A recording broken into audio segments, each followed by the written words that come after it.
Na ką, įdiegtos programos. Kas tai yra? Tai yra jau užprogramuoti blokai, kurie mums neleidžia atsiskleisti kaip tai dieviškai būtybei, ar ne? Tai reiškia, kad jūs savo vaikams, draugams, tėvams nesvarbu, ką į savo aplinką transliuojate bet kokią žinutę su priešdėliu neįmanoma, ne, tau nepavyks, nes jau sistema kažkas kažkur matricoj jau taip darė ir jiem nepavyko, nes tai neįmanoma, nes ten yra kažkokia sistema laiko periodo, kažkokių reikalavimų sistema ir taip toliau panašiai. Jūs skleisdami šitą informaciją užblokuojate žmogui, o ypač savo vaikams, galimybę bandyti. Nepamirškit, kad tai jie yra savo matricos kalviai. Galbūt jums ar kaimynui, ar aplinkai, ar valstybei nepavyko tai įgyvendinti, o jūsų vaikas, draugas ar kažkas bandys ir jam visiškai lengva ranka viskas pavyks. Nes mes gyvename kiekvienas savo realybėj.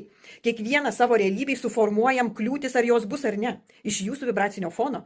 Tik tai jūs galite suformuoti, ar ateis jūs apvogti, ar jūs kažkas užpuls, ar jums bus sunku praeiti kažkokius ten kvestus, kad įveikti valstybės ten kažkokias institucijas ir gauti kažkokią pažymą. Ar jūs tik tai jūsų energetika suformuoja jums tinkamus, ką jūs turite praeiti. Bet neformuokit savo vaikams visą tai. Tegul jie eina, jiems visi keliai jų realybė yra atviri. Dar kartą pat. Jeigu jūs suformuojate matomumą, jutimą, emociją ir taip toliau, jūs jį ir turite savo galvoj. Neformuokite svetimiems, neformuokite ypač savo vaikams, neužkoduokite tų dalykų, kurie yra jūsų galvoj. Nekiškite jų ir vaikus. Nekiškite, tegul jie keliauja savo keliu, tegul jie eina, bando ir nėra neįmanomų dalykų. Tai nebeįmanoma, nes liko tik tai tiek ir tiek laiko. Kas čia per pasakymai? Nėra. Jūsų vaikas ateis ir per 2 dienas susitvarkys pats savo reikalus. Nesikiškit, kur jums nereikia. Leiskit, būkit šalia ir stebėkit savo vaikus.